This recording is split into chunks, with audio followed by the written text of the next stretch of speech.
Hello, CEO, and hello, Asia! A pleasant Friday morning to everyone. My name is Love, and I am the Talent Engagement and Development Program Head of Ripple Kids Educational Services Incorporated, and I will be your host for today. And as always, it is with great pleasure and honor to welcome everybody to the 11th season of CEOInsight's Asia's Executive Series, The Principles of Scaling. All right. Hello, everybody. Please send happy POS Day naman in our comment section or in our Zoom chat box. Let me see if you are here with us and, you're watching our Principles of Scaling. By the way, I just learned earlier that this month is actually the first anniversary of the Principles of Scaling. So happy first anniversary, POS. Thank you there. Hello, Sir Jobs. Thank you so much. Happy POS Day, everybody. And as we all know, Friday is POS Day. That's always. Hello, Miss Elaine. Thank you so much. Eliza pala, sorry. Thank you so much. Now, as you all know, everybody, we are doing or having Principles of Scaling every Friday.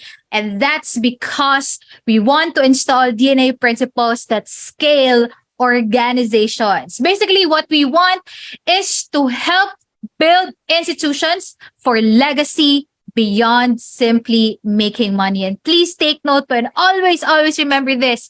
In our Principles of Scaling, what we want is for everyone watching our POS, joining us here in Zoom, watching our Facebook Live session, to get at least one key takeaway that you can immediately apply in your organization. So please always prepare your notes, take notes, really listen, interact, join us in our Principles of Scaling so that you'll get that one key takeaway that you can apply in your business organizations. All right.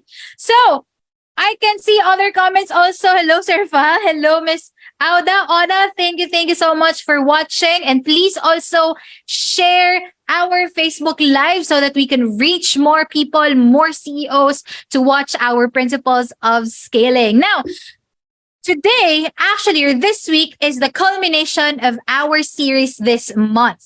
All right. And as you know, for the entire month of November, our theme is actually methodical. And what is methodical? It means we manifest an insatiable drive to be better. So please comment methodical in our comment section. And how do we know if we are being methodical?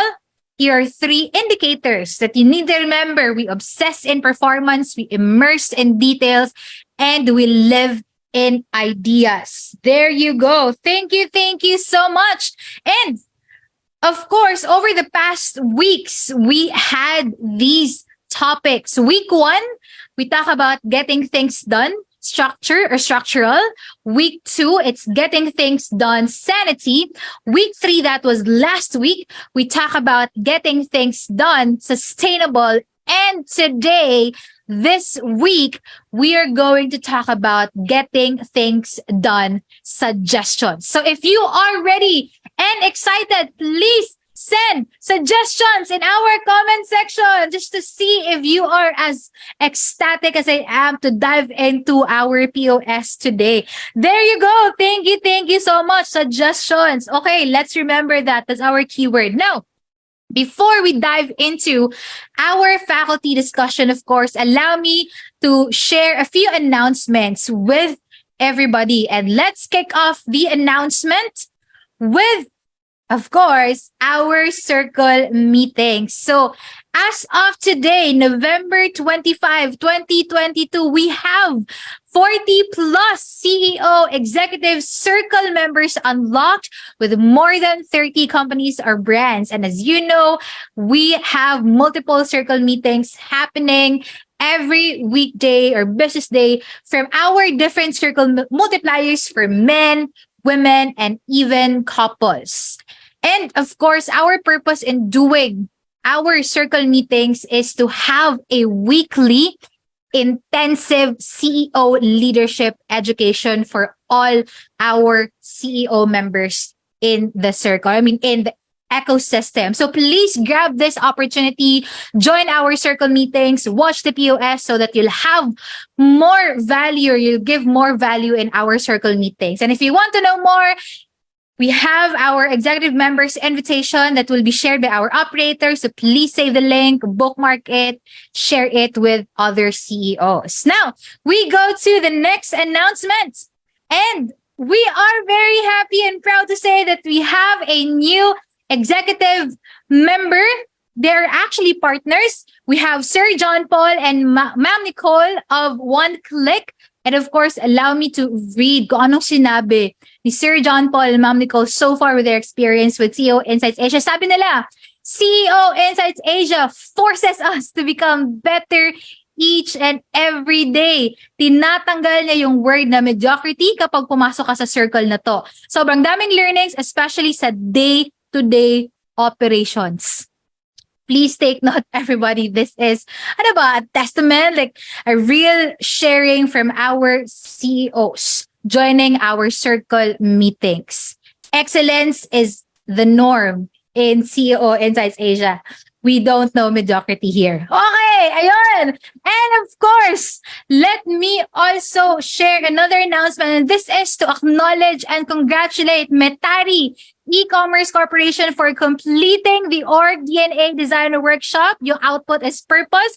Thank you so much, and congratulations, Metari. And of course, I'd like to take this opportunity also to invite everybody to join the Organizational DNA Design Workshop this December 6, 2022. That's a Tuesday from 9 a.m. to 11 a.m. And please take note, the registration fee or the fee is 50,000 pesos. This is already inclusive of 1 year executive membership here in CEOInsight Asia and 1 executive pass for the CEO Summit 2023. Isn't that amazing?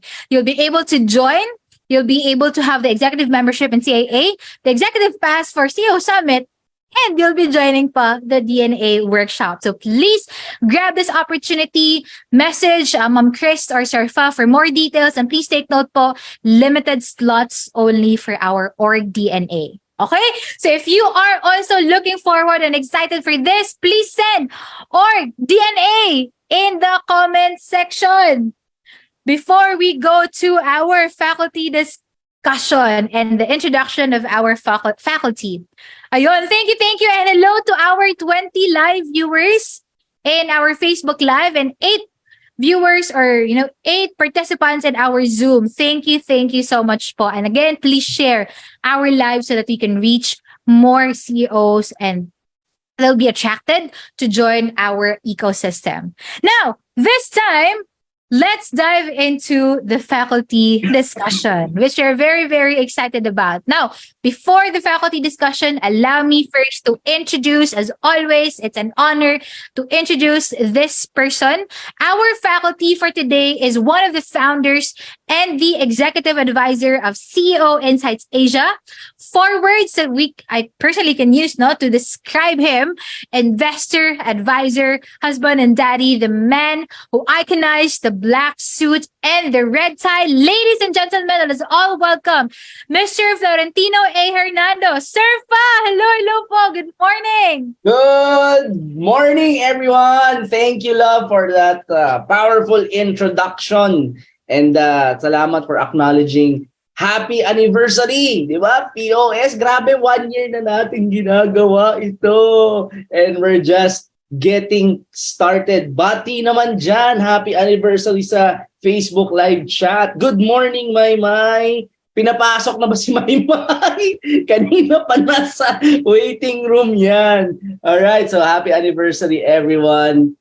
Okay, so as we proceed to the talk, ayan, we're going to talk about suggestion. And a quick reminder why we exist as ecosystem is our purpose is infusing ideas that build lasting companies. We want to learn how to build our companies not into something that is not only sustainable in our operations in our lifetime, but it is something that we can transfer to our children and our children's children and to the coming generation. Ayan, di ba? So, with that, a quick agenda muna tayo. Walang nagpadala ng kahit ano eh. Wala tuloy akong mafalag. Ay, na meron.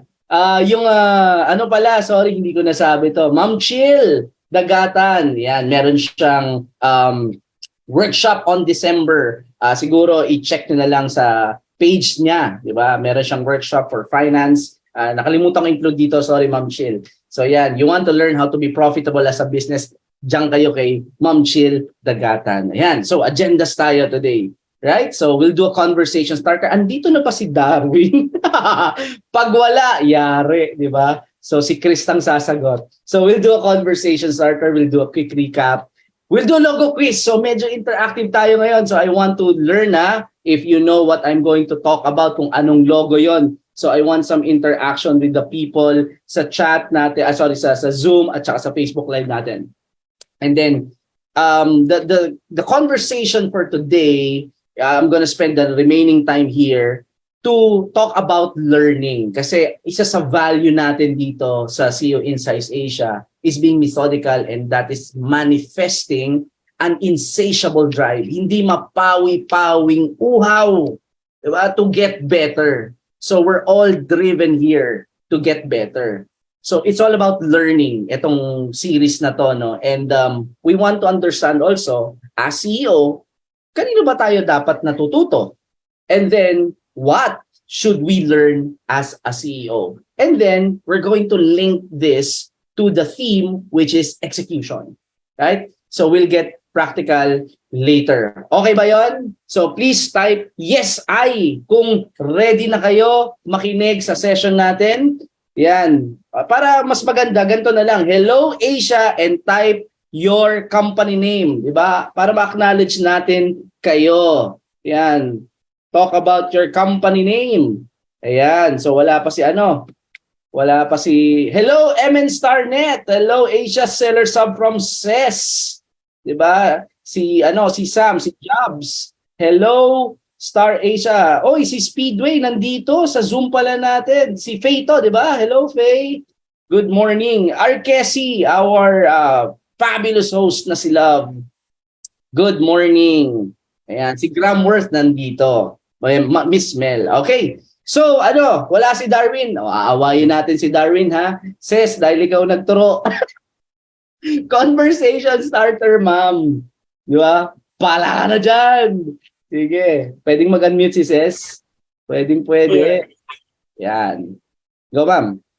What is the connection of execution and learning? So para sa akin, sir, ang connection between execution is learning is manipis lang yan. No, yung reflection from the learning is malalaman lang natin na effective siya or efficient if na-execute mo na siya. Yeah. Masasabi mo na natuto ka if na-execute mo siya. If not, it's just in a head, no? Thoughts lang siya, idea lang siya. Yeah. Ayos na. Talagang great minds. Parang every time I ask someone to do the conversation starter, parang binabasa nila yung deck. Kasi it's great minds think alike. Alright, so thank you so much for that, Ses. Awayin mo na lang si Darwin. Siguro yan ng kasi, ha? Okay, so let's proceed. But before that, let's do a quick recap. Kasi it's very critical na maintindihan natin yung background nito para pag sinamarize natin sa ending, you'll have a better understanding of what we're talking about for this execution series. So quick recap tayo. Week 1, we talk about structure, and this is about the org DNA, organizational DNA. So we show this tong framework, and a quick recap, as an entrepreneur, as a business leader, we have a vision, and eventually we realize na hindi natin kaya to on our own. For us to accomplish the vision in our head, we need help. So we need the help of other people kasi kulang tayo, incomplete ang skill set natin.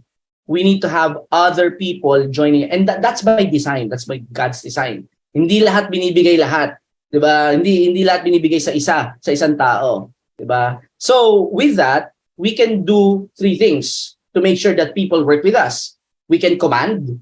Pwede nating utusan yung mga tao na tulungan tayo ma-complete ang ating vision. Tutukan mo ng barel, perasahin mo, 'di ba? O, susunod 'yan, pero it's not sustainable. Or pwedeng we compensate, bayaran, 'di ba? O babayaran ka. And this is the normal route ng mga CEOs, ng mga business leaders. Oh, mag-hire ako ng tao, 'di ba? I will compensate. I told someone nga, if you hire people, you get staff. Okay? But you invite people to build something great, you get associates. And that's the third one, collaborate. Imbitahin silang samahan tayo. Okay? To achieve the vision. So pwede natin silang utusan, pwede natin silang bayaran, o pwede natin silang yayain na samahan tayo to complete the vision. And obviously, the third one, ang pinaka-critical. Kasi pag niyaya natin sila samahan tayo, they have to share the same DNA. Meaning, kailangan yung gusto nating mangyari, yun din ang gusto nilang mangyari. Mas madali ang buhay kung ganon. Walang pilitan. Diba? Parehas nating ginusto to, so tulungan tayo. Nawawala ang supervision pag merong collaboration. So ang question is, how do you find people who share the same DNA? That's why you need to build yours, diba? You need to have your DNA na nakasulat at na-identify mo yun. Because I mentioned yesterday sa session namin ni Mitari, sabi ko nga, you cannot multiply what you do not identify. Paano mo padadamihin yung isang bagay na hindi mo nalilabel? So org DNA must be labeled, right? And it is, what's org DNA? Is a set of convictions. Sabihin, this is something that you believe to your bones. Talagang tagos hanggang buto na pinaniniwalaan natin ito. And once that belief is shared by a community, that's called organizational DNA, or the culture of the organization. Okay, so ano yung org DNA is composed of 6 building blocks, interdependent, meaning they are connected. Hindi pwedeng standalone yung isa, hindi pwedeng kukuha ka ng purpose sa iba, tapos kukuha ng process sa iba. It doesn't work. You know, it's a system. And it has 6 P's. If you want to know the 6 P's, panoorin nyo na lang yung previous episode. Ayan. So far, so good. Di ka pa lang to, ha? Right? So, once you have identified your DNA, and you created AAA around it. Okay, paki-chat nga kung ano yung AAA, kung naalala nyo pa. Diba? Creating AAA around the org DNA is essential to become healthy as an organization. And AAA means you create alignment, you're on the same page. There's agreement, nag-agree kayo, and there's accountability. Without alignment, execution won't happen. Without agreement, alignment doesn't happen, doesn't matter. Without accountability, nothing else matters. So it's very important that you create AAA around your DNA. So you become healthy because a team cannot operate fully, let alone win, unless it is healthy. Yan. Okay, so in week 2, mabilisan na, we talk about the execution killers. Ito yung mga pumapatay sa execution sa isang organization. Okay, ano ba yon? 4 yan, drama, justification, excuses, and BS or bullshit. Diba? And we call it the JEBS culture. And we talk about this many times. Even bullshit can get you to the top, but it never lets you stay there. Sooner or later, people will find out you'll just all talk. Wala ka naman talagang execution. Wala naman talaga yung sabi-sabi na yan. And then they will eventually figure out who you really are, who we really are, and then they'll find another person who will get them what they want to accomplish. So there. No, ano yung weapons natin? We have weapons to combat JEBs. Diba? Meron tayong dalawa. The yin-yang of execution, it's mentality, the mindset, and the skill set, methodology. Hindi pwedeng mindset lang. Hindi po pwede yun. Okay? At the same time, hindi naman pwedeng puro method lang, walang mindset, walang mentality kasi hindi sustainable yon, hindi transferable yon, hindi siya scalable. So there, last week we talked about, and this is, I got a lot of comments from this. Yung episode na to, a lot of them resonated with the 4 stages of startups, particularly on the survival stage. So, ano yung 4 stages? There's setup, survive, stabilize, and scaling. So, yan yung 4 na stages. And in the what do you call this? The circle meetings and ang mga conversation, halos lahat nasa survival towards stabilization. And we discussed, ang ganda ng closer ni Ces, sabi niya na each stage it requires us to be a different and better version of ourselves for us to navigate that phase.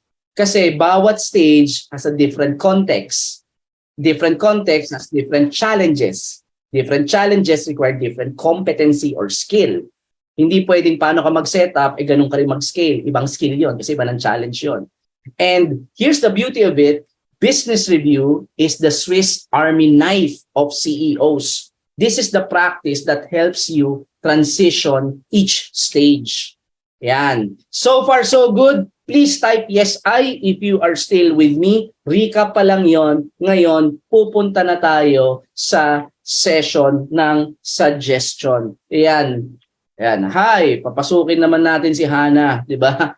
At nakaka-distract sa akin. Ayan. Sige.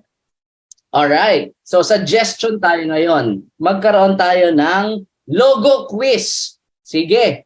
Paki-type kung anong logo ito. Ayan. Kung anong company itong logo na ito. Tignan nga natin. Let's see. Ayan. O, paki-chat dyan. Ayan. Wala. Walang nakakahula. Tignan nga natin. Walang magta-try. Bakit? Hindi, alam ko na. Hindi inabot. Hindi inabot kasi ito. IKEA, sabi ni Dayan. Alright. Hindi inabot eh. Eto, yan. Black. Diyos ko naman. CDR King. Ang sakit sa ulo, CDR King. Okay. Blockbuster yan. Alam niyo yung VHS. Inabot din naman yan, Betamax. Diba? Yan, parang aka video yan. Hindi na DVD na inabot. Okay, sige. Alright, how about this one? Yan, Diyos ko na. Ito. Alam niyo to. Tingnan nga natin. Sino? Anong logo to? Scrub. Oy, alam. WeChat. Ano? Hindi. Ang company na ito ay lumalabas ang edad. Ayan, Friendster Chris. Ayan na. Okay. Go. How about this one? Ayan. Tingnan nga natin kung alam. Friendster, alam ni Mark ha? Alam ni Frank ha? Ayan. Di ba? Si Jobs, alam. This one? Di ba? Ano to? Toys R Us. Okay, mga tito, tita. Ayan, alam niya yan. Last logo. What is this company? Ayan, sige nga, tingnan nga natin. Alam ni Ces. Para alam. Grabe. Alam to ni Chris kasi nagbebenta sa neto gadget base. Ayan. Compact. Yes. Yan. Uy, dumami nanonood ha. Yan. Sige. Toys R Us. Okay. So, question. What do they have in common?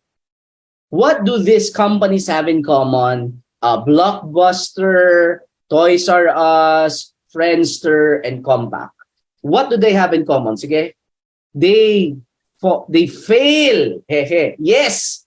The commonality of these 4 companies, they are all bankrupt. Okay, they are all bankrupt because they were unable to learn how to adapt to the changing times. Okay, yun yung sablay nitong mga companies na ito.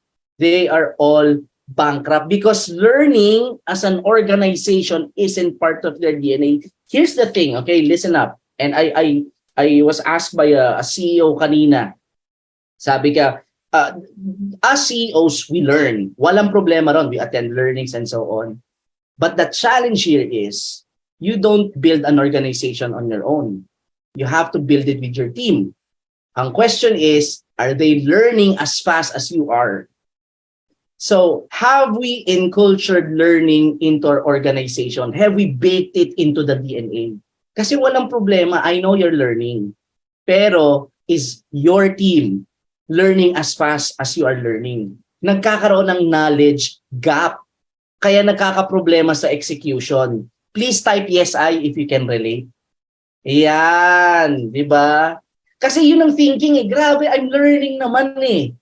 Yes, but ang question is your team learning with you? And that's why when the CEO asked me sa messenger kanina, should I bring someone? Sabi ko, always take people with you. Pansin nyo, if I go to somewhere, lagi ko may bit-bit na associate or may client partner. Because you want to shorten the knowledge gap between what you know and what your team knows. That's why I force people to who work with me to read books so that they have an understanding. Kaya pala niya sinasabi yung kasi, eto yon, naintindihan ko na. The shorter the knowledge gap between you and your team, the faster we execute together. Please type yes, I if you are still with me. Ayos? Sulit na? Ayan, di ba? Yes, I. Yes na yes. Di ba? Kaya when people ask me, can I bring my COO? Pare, bring your team. Kaya nakakaproblema tayo, libre naman ng POS eh. Ba't hindi nyo pinapanood yung team nyo? Tapos magugulat tayo pag sinabi natin hindi nila nagigets. Natural, hindi talaga nila nagigets. Hindi naman sila nanood eh. Yeah. So, ayan, high blood na naman ako. Haha, pare, bring your team. Ayan. Ayan, di ba? So ngayon dumating si Darwin. Darwin, okay. All right. So, here's the bottom line, okay? Learning is optional. You don't need to learn. Walang problema. You don't need to learn, actually. But so is survival. You don't need to survive. Parang pagkain yan. Di ba naman required kumain eh? Di ba? Pwede ka naman hindi kumain. But, di ba? Hindi ka rin mabubuhay. Ganun din as an organization. Not a CEO, You're the CEO, you're the role model. Okay? But there's a different skill set between learning and learning how to install a learning culture. Okay? So learning is optional, so is survival. Okay? Right? So far, so good? Yan. So, move on tayo. Now, who should the CEO learn from? Here's a question. Kasi, ito yung challenge eh, di ba? I mean, as much as I hate to admit it, I've met a lot of CEOs who think they know it all. Alam mo, nababasa ko lang yon at naririnig lang natin yon. Pero as my work with different CEOs and different companies, nakikita ko, totoo pala yon. Diba? Of course, hindi na sasabihin, wala naman ako matututunan sa iba. But the way they operate, they don't listen. Diba? Pero wala dito noon. Wala. Pag nasa ecosystem ka, nakikinig ka. Ayan. But here, many CEOs who are not part of the ecosystem, they don't learn. Of course, hindi nila sasabihin, wala naman ako matututunan. Well, meron. Wala na ngayon dito. May mga nagsabi ng gano'n, pagpasok sa circle, ano matutunan mga manager to, gano'n, and so on. Wala na siya rito. Kasi dito, these are business leaders. Ang titinik pa na nga ng mga manager natin dito compared to other CEOs. Anyway, I don't want to expound on that one. High blood lang ako. Okay, so who should the CEO learn from? Okay, these are the fundamentals, basic. Number one, customers. That's why in the previous episode, we always talk about we need to be in the face of our customers every 7 days to interact, to learn, because they will tell us the next product. Mamaya pag-usapan natin. So first and foremost, we need to learn from our customers. These are the basics, At least these are non-negotiables, meaning you can learn from others also. But priority itong tatlong to. Customers, colleagues, fellow CEOs. Iron sharpens iron. I cannot tell you how many CEOs come to me and say, grabe yung circle na to, ang dami kong pagdaanan na pala ng fellow CEO ko. It shortcuts my learning curve. Kasi I'm learning from my fellow CEO, aside from principles of scaling, I'm learning from fellow CEOs. Diba, naririnig ko lang kay Fa itong mga sinasabi niya, pero pag nakikita ko sa ibang fellow CEOs na ganun din pala yung nangyayari, hindi pala ako nag-iisa. Okay? It's not, the challenge that I'm encountering isn't new. It's actually common and they've already solved it. So I just need to tap how to solve it. Isa sa best practice natin dito, pagdating sa financial model, kinaka-copy-paste natin galing kay CES. Anong Sellers Hub? Matindi yan, di ba? Ina-apply ko pa sa personal life ko. Please type yes, I, if you can still connect with what we're talking about. So, it's critical as CEO, you want to learn from CEOs. Says I. Ayan. Diba? You want to learn from fellow CEOs. And last but not the least, co-workers, your team. Okay? Listen, two things ang principle natin. In the way we operate, there are so many people who are way smarter than us. Tanggapin na natin yon. Okay? Kahit si Einstein, may mas matalino kay Einstein. We're no Einstein. Okay? That's one. The second, many of those people who are smarter than us, but they usually report to us. Yung mga direct report natin yan. So what we need is to learn from them. They're the one facing the customer. They're the one interacting with the customer. So all the more we want to learn from them. Yes, I. Please type yes, I if you are still with me. Yan. Doon sa nasa Facebook, kaway-kaway naman dyan. Please don't forget to like. Ay, heart pala ha, wag like. Heart and share para marami pa tayong ma-reach na people to learn from principles of scaling. All right. So here's the principle I want to share. Now, arrogance is believing no one can teach you anything. That's arrogance. Okay? Ignorance is believing someone can teach you everything. One person, di ba? Si Obi-Wan Kenobi. Okay, lahat ng kailangan ko matutunan, nakuha ko dito sa isang tao lang na to. That's ignorance. Okay? Brilliance is believing everyone can teach you something. Even those, most of the time, even those, especially those who are reporting under us. You begin to see, when you have this principle, we begin to see that everyone is a lesson and we can pick a lesson from that person. Even yung mga kaaway natin, di ba? Ako naman, lagi naman ako high blood. They teach me how to be patient. Ayan, di ba? So yun, no? So brilliance is believing everyone can teach you something. And the way we see things dictate how we behave towards them. If we operate as a brilliant person, meaning, ano kaya makukuha ko rito? Ano kaya makukuha ko rito? We maximize the learning. Yes? All right. So let me do a very quick case. Louder.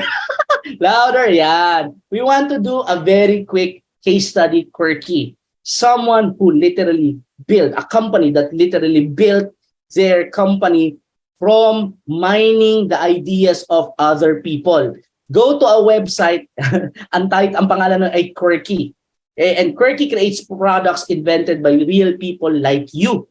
Yan. So you go to the website, maganda tong website. Paano nila ginagawa yan? They do 4 steps. Okay? Tell us your brilliant idea, submit an idea to the website, and then they pick the best idea each month. And after picking the best idea, they made that product. And then they sell. And once it sells, you earn. So they're tapping the inventor in each and every one of us. You submit it, we pick the best one. After picking the best one, we make it, and then we sell it. Pag bumenta, may pera ka. So this is really a business built by someone else's idea. Hindi natin kailangan maging superhero, hindi natin kailangan maging genius. Diba? All we need to do is ask. Eto maganda. How many members in the community? 1.3 million. That's 1.3 million brains. Ang isang brain, hindi lang naman isang idea. So they're tapping really to the brain power of their community. And how many products they've already created? 321,000 products they created from outside their circle.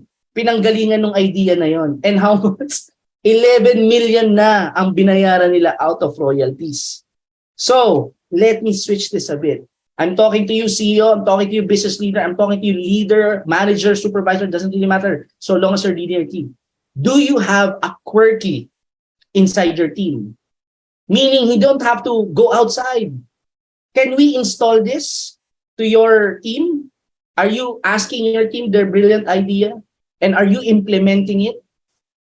Yes? Please type yes, I, if you're still with me. Ayan.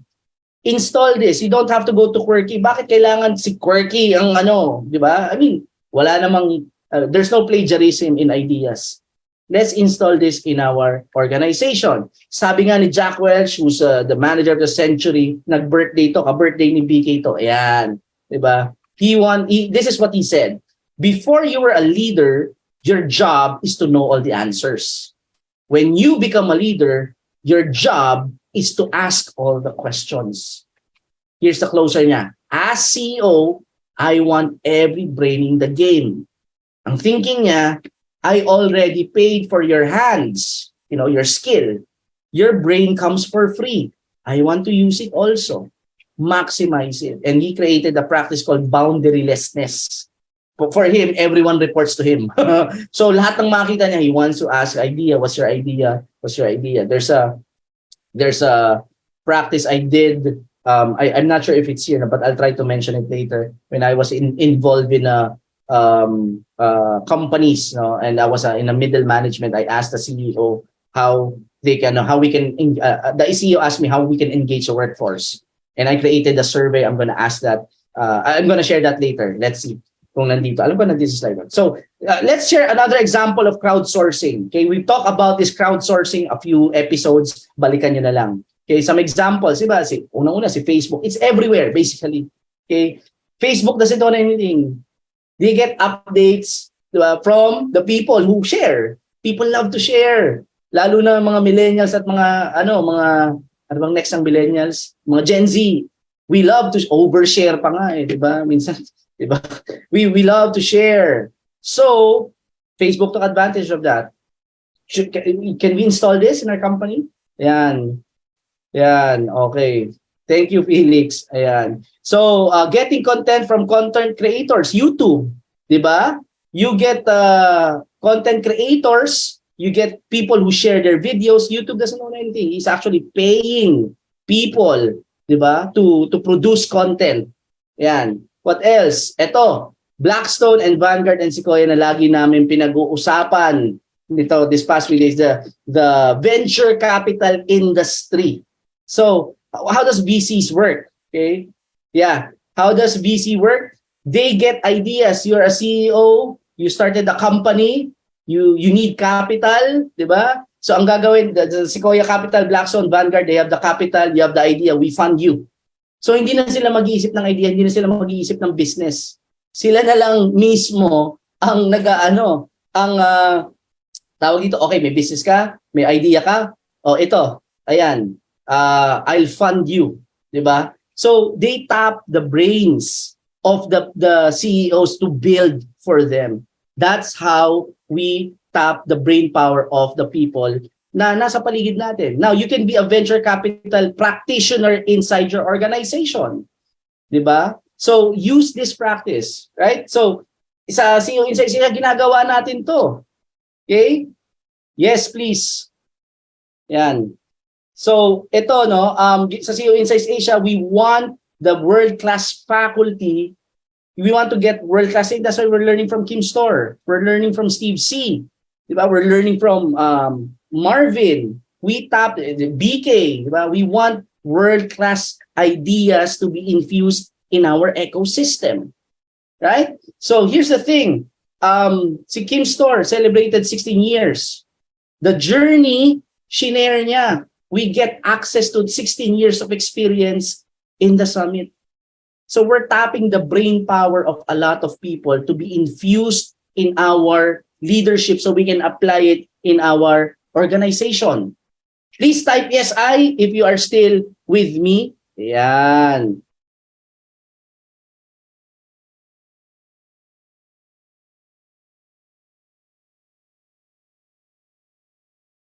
Yan. All right.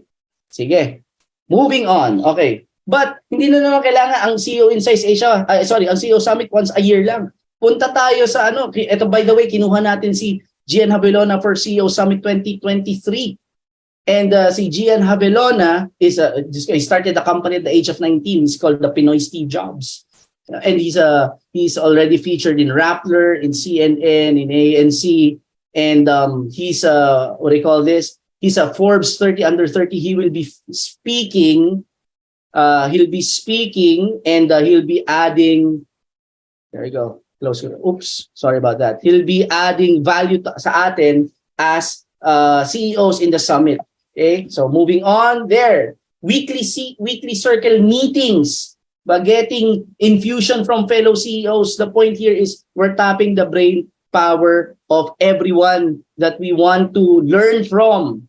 So there, yan, it's happening every. So ikaw, wala ka pang CEO circle, I have no idea what are you doing. Okay, so there, question. Who should the CEO learn? What should the CEO learn rather? And this is what I discovered, no? And I want to emphasize this. I want to spend a few minutes here. What should the CEO learn? Ito ang 3 basics. If you're a CEO, you need to learn these 3 things. Sales and marketing.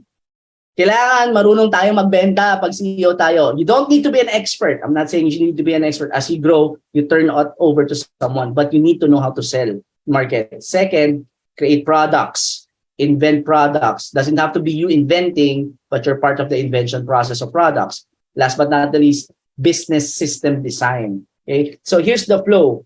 Ayan. Okay. So here's the flow. You have an idea, you turn it into a product. Okay, that doesn't make you a CEO already. That makes you an inventor. Okay, that makes us an inventor. Once we sell that product, that doesn't still make us a CEO or a businessman. That makes us a sales agent. Okay, so this is the common misconception. When people start selling things, okay, and they think na, okay, CEO na ako, mag-hire ako ng mga tao. No. That means that you're a sales agent. Okay? If you're in the online e-commerce, you're an online seller. Okay? If you're doing services, you're a freelance. That doesn't make you a CEO. Okay? If you created systems, repeatable practices, that makes you a business person. Yes? So from idea, you create it a product, a solution, you sell it, and then that creates a system. So, pakikik nga itong anong to. Yan. Yan. Thank you. All right. So, a CEO, the image you can carry in your head, the sales agent. Okay? I call it the sales agent, the inventor, and the businessman. These are the 3 hats a CEO must wear. You need to know how to sell, you need to know how to create a product, and you need to know how to create systems to make the selling repeatable. Now, you don't need to be an expert. There are different trainings for each. So sa sales agent, yan, search engine optimization, sales techniques, in the online e-com, FB, TikTok, Lazada, Shopee, Masterclass. Those are the trainings. And if you've attended after the summit, I've already discussed this. This is a sort of review. So yan. Problem here is many stop dito. Okay? We need to also learn on the product end. So in the companies, it's called R&D, research and development, product development, program design.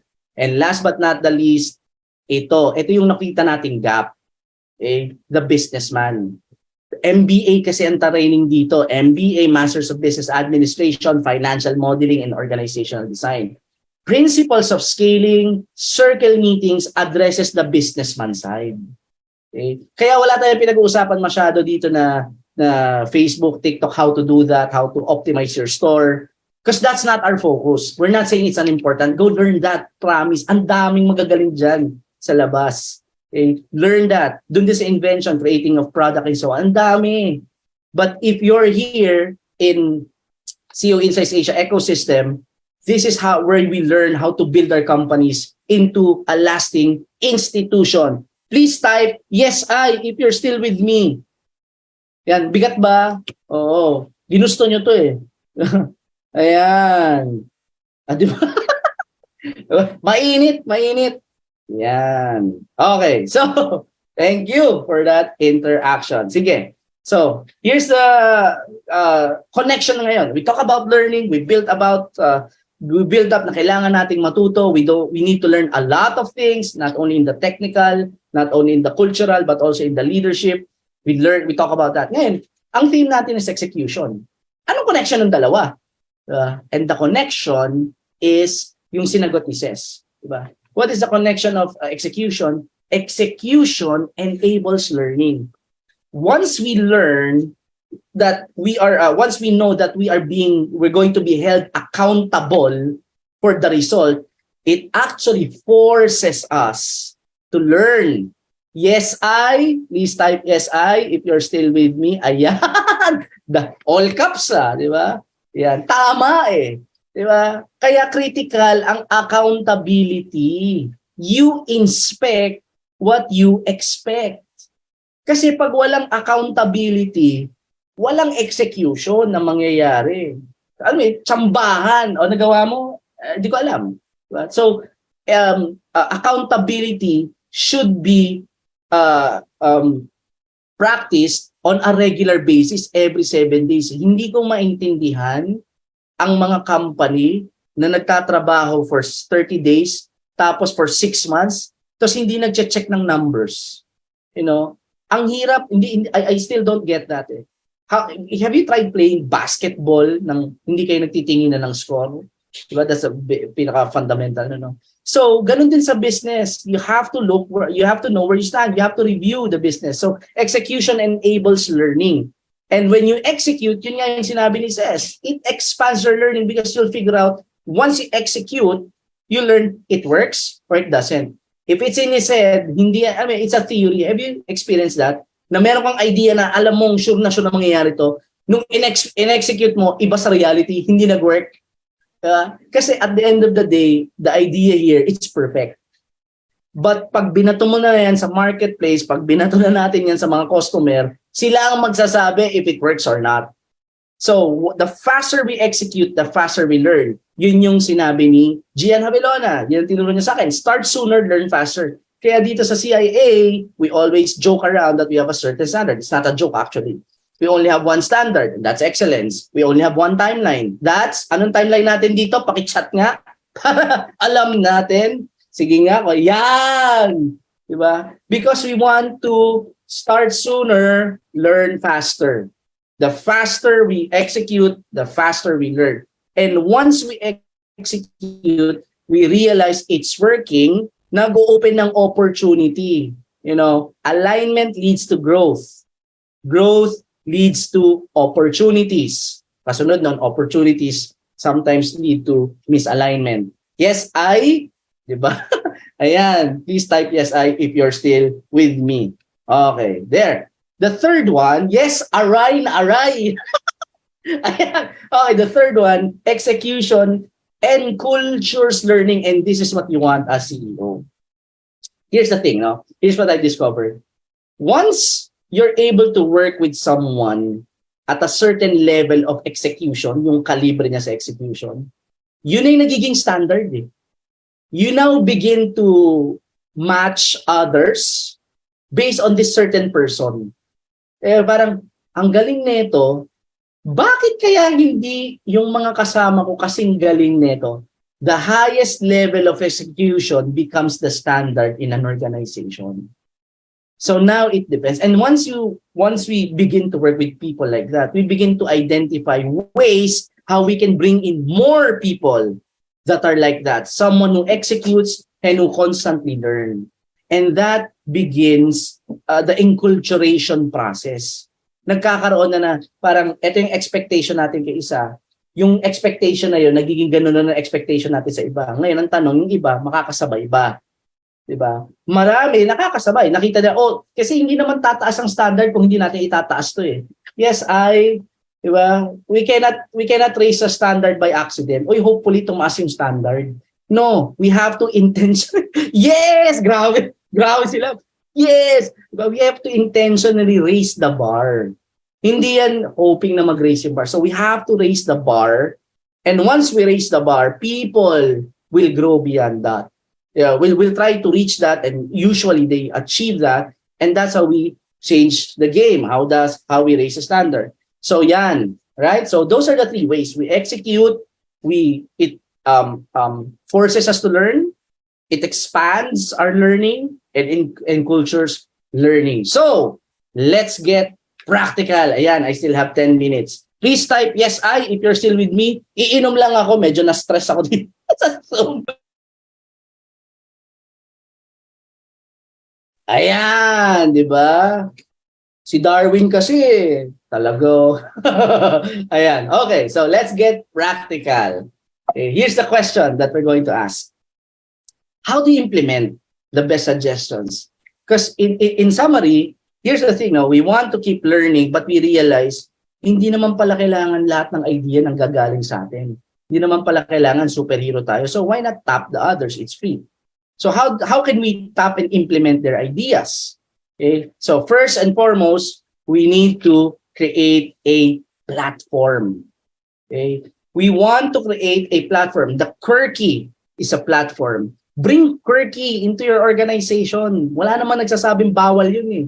Start that practice. Promote the participation. Ayan. Right? So ito yung binanggit ko, no? When I was still working in the middle management and I was asked by the CEO, how do we get involved, the team involved? And I asked this question. This is the survey and I asked it to everyone. Sabi ko, if you become CEO, what changes for improvement do you recommend I implement? I use the CEO. I use the CEO. Do you recommend the CEO implement in the next 7 days? This is a very powerful question because it opens up ideas and it mines, yung mga iniisip ng mga tao na nakatrabaho natin, ways to improve the company, but they don't have a platform where they can share it.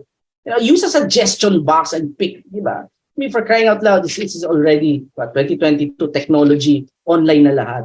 So if we're not still tapping the brain power of our people using technology, then we're missing out. So this is a very powerful question. What changes for improvement? Okay, the idea is hindi lang changes kasi yung iba pag changes minsan may mga hindi mo maiwasan, may mga nagrereklamo lang. No, what changes for improvement? Everyone can complain, by the way, but very few can do something about it. Changes for improvement, do you recommend? That doesn't mean I'm going to do it. Diba? It's a recommendation. It's one of the things I'm going to consider. I implement when? In the next 7 days. Execution kagad. Hindi parang, anong recommendation mo? Sige, I'll think about it. Wala na, hindi open-ended. Ito, open-ended rather. Diba? Parang, bahala na kung ano mangyari. But here, you're really putting yourself on a timeline that you're gonna execute something. So there. Next, after having an idea, you have a platform, you get the idea, you prototype. It doesn't have to be perfect, Prototype a product or a program, test it, and doesn't have to be forever. Test it for 7 days, test it for 20 days, test it for 1 month, for all, diba? So long as you test it, kasi at the end of the day, dun nga natin malalaman kung nag-work yung isang idea, if the people are responding to it. And last but not the least, is to process it. So may timeline lang yung execution of idea. After that, process natin, reviewin natin. Do we persist, continue, or change, pivot? Diba? I don't believe in failure, to be honest with you. Either you win or you learn. That's it. There is no failure, only feedback. Only failure is if you stop doing it. Okay? Altogether. Yeah. Learn or win. Yes. Please type that nga. Ang ganda nun. Thank you, love. Learn or win. Yan. Sige. Learn or win. Yon. Ayos. Okay. So, this is the flywheel. You have a platform, then you prototype it, and then you review, you process it, and then you feed it back to the platform. And that's the flywheel, the progress loop. Yan. So far, so good. Please type so good if you're still with me. Nasa Facebook, pakitype naman dyan. So good. Kung engaged pa kayo. Yung ating ayan. Learn or win, sabi ni Noel. Meds to go. Yan. Sige. Alright. So in closing, di ba? Closer na ako. As to wrap it all up, this is one series that's really awesome. I had fun doing this series. So we talk about methodical. Again, it's manifesting an insatiable drive to be better. If you're not growing, you begin to die. That's it. So long as you're green, you're ripe. Diba? The moment you stop learning, you start to rot. Sabi ni Ray Kroc ng McDonald's. So methodical, we manifest an insatiable drive to be better. Obsessing. Ito yung mga natin, pinag-usapan natin in week 1, we talk about creating a DNA, an organizational DNA that has learning baked into the fabric of our day-to-day operations. it's normal to learn from anyone and everyone in our organization because that is part of our DNA. The second, we talk about obsessing in performance. No jebs culture. We're gonna kill the killers of execution, which is drama. We don't accept that in our companies. Justification, excuses, and BS. We don't let that slide into our organization. We're obsessed in performance, not effort. Okay, I did my best. No, I mean everybody does their best. Okay? It's really the result that matters. Last week we talked about immersing in details. Okay? To be better, we have to sweat the small stuff, and this is where business review comes in. We have to constantly review. Learn the details of what worked, what didn't work. The practice is what worked, keep doing it. What didn't work, stop doing it. What might work, start doing it. And so now we're all about living in ideas. Okay? Getting ideas from anyone and everyone. Arrogance is we don't learn from anyone. No one can teach us anything. Okay? Ignorance is okay na, ito lang, okay na ako. Pre-OS is a vitamins. CEOInsight Asia is one of the many places that you can learn. Okay, you can get everything here. You can go to others, diba? So keep learning. The third is brilliance, diba? Brilliance is anyone can teach us something. It requires critical thinking. Right? So let me share a framework. Itatali na natin lahat and then I'll give the floor back to Love. Okay, on time ako. Okay. So this is you, CEO, and you have a vision. Okay? You have a vision, you have a dream, and then you realize there's a gap, there's a chasm between what we want to accomplish and where we are right now. Nare-realize natin na, hindi ko kaya to ma-accomplish on my own. So we need to invite people who will share the same DNA, the same vision that we want. That's why DNA is very critical. We need to write down, ito yung mga tao na gusto kong makatrabaho. And you begin to attract. You don't chase, we attract. And once we have the DNA, and just because you have a DNA doesn't mean it's strong, diba? You have to work on it on a regular basis. The stronger the DNA, the more people we attract who share the same DNA as ours. And then they begin to also suggest ideas on how to accomplish the vision. And as we start pursuing the vision, we go to the 4 stages. We set up, we survive, stabilize, and scale. And here's the thing. It's gonna be hard. It's never gonna be easy. Yung easy money, that's not true. Anyone who shares easy money, tell you easy money, they're after your money. Okay? Building organization, a business is hard. That's why we need one another. And as you go through the 4 stages, this is why business review, your Swiss Army knife, will help you navigate. Once we're in the setup stage, we review on a regular basis, we get feedback, and then we share it with one another. We get ideas. We hold each other accountable in the business review. And then we execute the learnings on a regular basis. Galing daw ng summary. Picturean nyo na yan. Diba? That's the summary of the entire series in one picture. Yan. So the faster you do the business review, the faster you learn, the faster you can pivot, the faster you can adjust, and the faster you navigate your stage of startup. Yes, I. Please type yes, I. O, di ba? Time na time ako. Ayan. Yes, I. Okay. Closing quote ko kay Ses. Favorite ko si Ses eh. Madalas kami mag-usap niyan this past few weeks.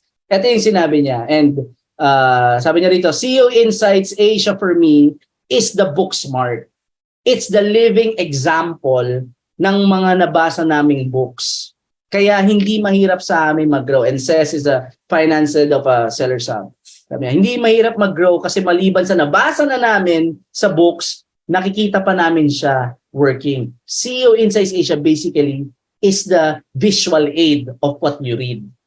Yan, in the books that I share, in the principles you hear, CEO Insights Asia is the A that will help you visually see, di ba, na ganun pala yun, okay? Para kaming nag-MBA sa siksik, liglig na learnings, principles, and practices. So with that, thank you so much. I enjoyed this series. I'm looking forward for next session. Sige, love, floor is yours.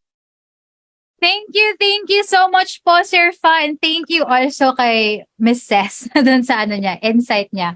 Sa CIA. Anyway, I couldn't think of any better way to actually culminate or end the series for this November. Thank you so much, Sir Fa, and I believe nasa fact na naman ang ating CEOs.